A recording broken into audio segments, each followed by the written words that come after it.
On the website, on the Project Blitz website, you have the blog, which seems like it's more of an editor's note for certain kicks that you are trying to highlight at the time. How do you go about choosing which shoes that you are going to highlight for the blog? As far as the blog goes, we're not trying to just focus on some of the rarest items out there, you know, like other people's Instagram. They'll just sit there and put the same old pics over, like, you know, the hottest thing.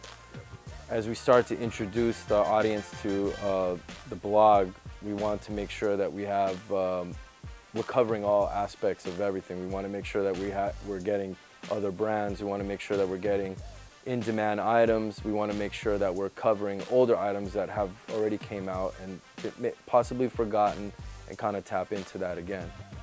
And in the future, we're going to definitely speed up a lot of the blog entries, but that's definitely what's coming into 2014 would be a lot more product that's on the blog, and a lot more in-depth, and maybe stories behind the product that a lot of people don't even know about. Earlier you made reference to how Project Blitz goes about curating the inventory that you have.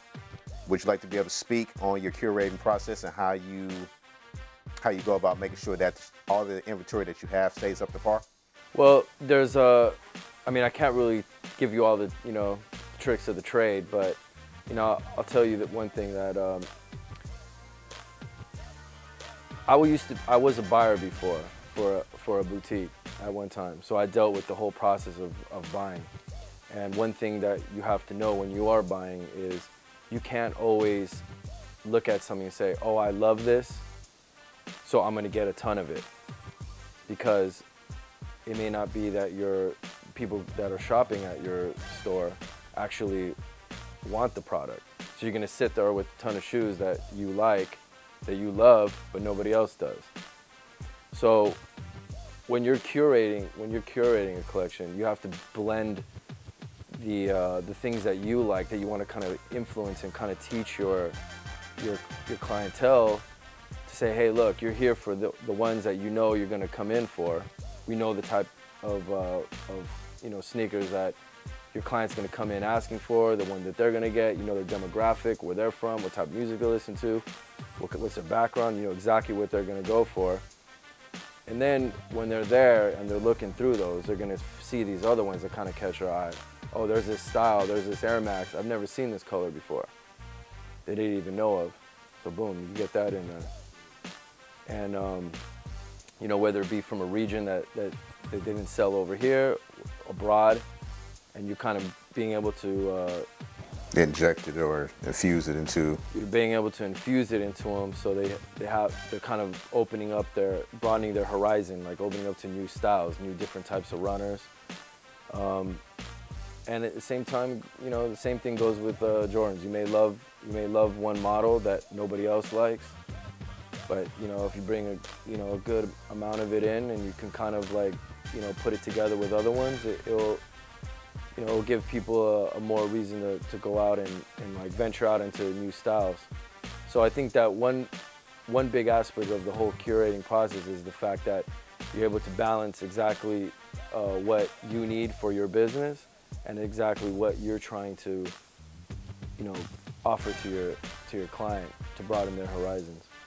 The price point for the items that Project Blitz has. Do you charge more because you get more of the rare stuff, or do you try and make your prices competitive?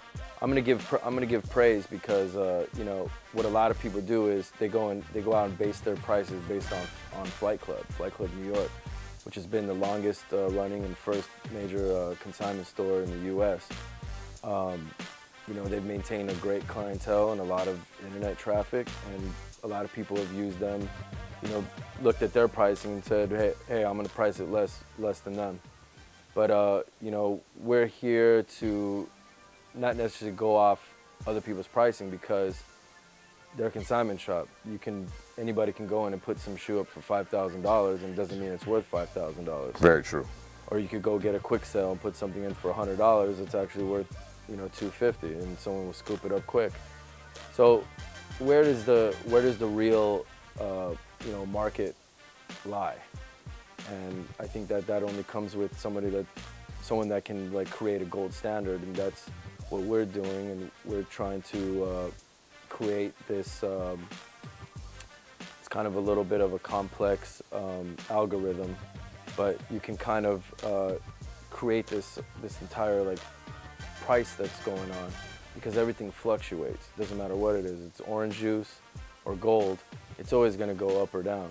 So in regards to pricing being competitive or not, I think it is. I mean, there was people, obviously, when the site first launched, that were complaining that a Galaxy Foamposite was too expensive at a size 11, 12, and a 13 at $1,400. But I think right now, and actually a few months ago, you can see all those pairs are gone, and people are constantly asking every day, hey, can we get, looking for that pair. So you're never going to please everybody. But there's, people out there that are going to pay a certain amount. There's people that are going to overpay, and it's for you to get, to figure out that correct amount that will, make somebody realize like, hey, I'm getting a pretty good deal over here. Or at the same time, if there's something you're never ever going to be able to offer again, they may just have to pay a little bit more for. What's your process for people who are trying to find shoes early, or trying to assure they're going to get their hands on a release that's coming out? As far as our clients being able to receive the items they want on release day or early, we do that. We don't have anything that's 6 months early, because that's ridiculous. I mean, anyone buying anything on eBay that's 6 months early and things like that, those are obviously fake pairs. And with the 14-year history, I've only worked with people I've only worked with people that I've known for the longest time, or people that they've known for a decade or whatever it may be. Is there a buyback program currently? If not, will there be one in the future, and what will be the process? Oh, there definitely is. I mean, like I touched on earlier, we definitely do offer a pretty high value of everything. In some cases, 70–80% of what most people would only give 50% value for. So I mean, I've always been buying out collections. I've bought $10,000, $20,000 collections, all the way up to $60,000 to $100,000 collections. I mean, we could go higher, but just haven't. We could go higher, but I haven't ran across anybody that was offering anything much bigger. Although I know they're out there, we don't really advertise it too much yet. Although we definitely have been behind the scenes, because a lot of people have been coming to us, especially when they weren't satisfied with what other people were offering them. So I personally will fly out and put together an Excel file with an entire appraisal of someone's collection. Whether or not they decide to to part with it, that's up to them.